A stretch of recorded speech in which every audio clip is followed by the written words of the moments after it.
Hello and welcome.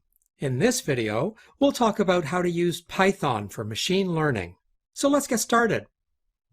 Python is a popular and powerful general-purpose programming language that recently emerged as the preferred language among data scientists.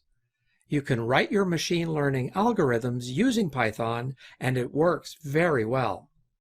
However, there are a lot of modules and libraries already implemented in Python that can make your life much easier.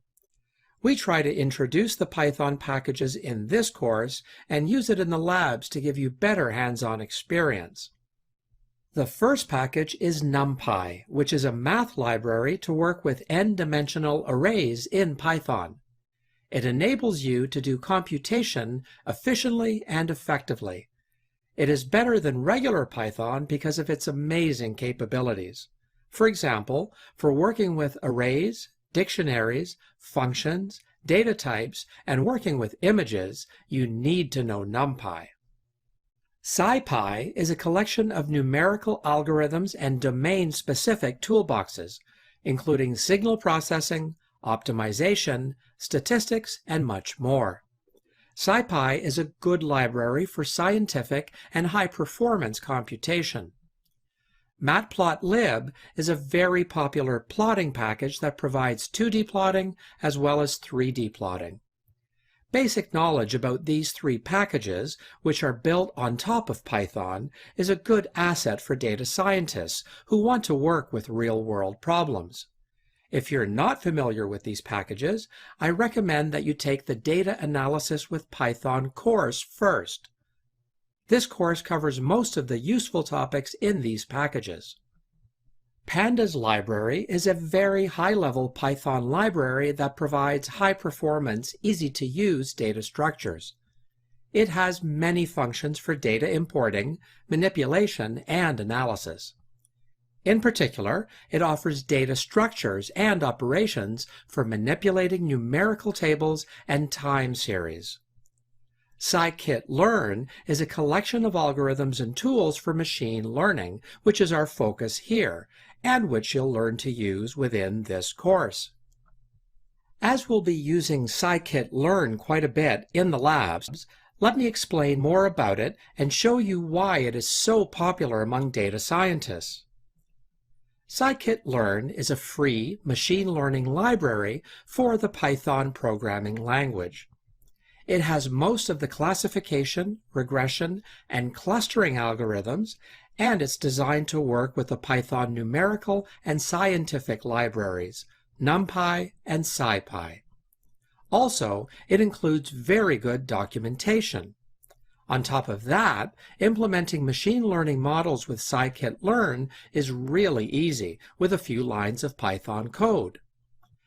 Most of the tasks that need to be done in a machine learning pipeline are implemented already in Scikit-learn, including pre-processing of data, feature selection, feature extraction, train-test splitting, defining the algorithms, fitting models, tuning parameters, prediction, evaluation, and exporting the model. Let me show you an example what Scikit-learn looks like when you use this library. You don't have to understand the code for now, but just see how easily you can build a model with just a few lines of code. Basically, machine learning algorithms benefit from standardization of the dataset. If there are some outliers or different scales fields in your dataset, you have to fix them. The pre-processing package of Scikit-learn provides several common utility functions and transformer classes to change raw feature vectors into a suitable form of vector for modeling. You have to split your dataset into train and test sets to train your model, and then test the model's accuracy separately. Scikit-learn can split arrays or matrices into random train and test subsets for you in one line of code. Then you can set up your algorithm. For example, you can build a classifier using a support vector classification algorithm. We call our estimator instance CLF and initialize its parameters. Now you can train your model with the train set. By passing our training set to the FIT method, the CLF model learns to classify unknown cases. Then we can use our test set to run predictions. And the result tells us what the class of each unknown value is. Also, you can use the different metrics to evaluate your model accuracy. For example, using a confusion matrix to show the results. And finally, you save your model. You may find all or some of these machine learning terms confusing, but don't worry. We'll talk about all of these topics in the following videos. The most important point to remember is that the entire process of a machine learning task can be done simply in a few lines of code using scikit-learn. Please notice that though it is possible, it would not be that easy if you want to do all of this using NumPy or SciPy packages. And of course, it needs much more coding if you use pure Python programming to implement all of these tasks. Thanks for watching.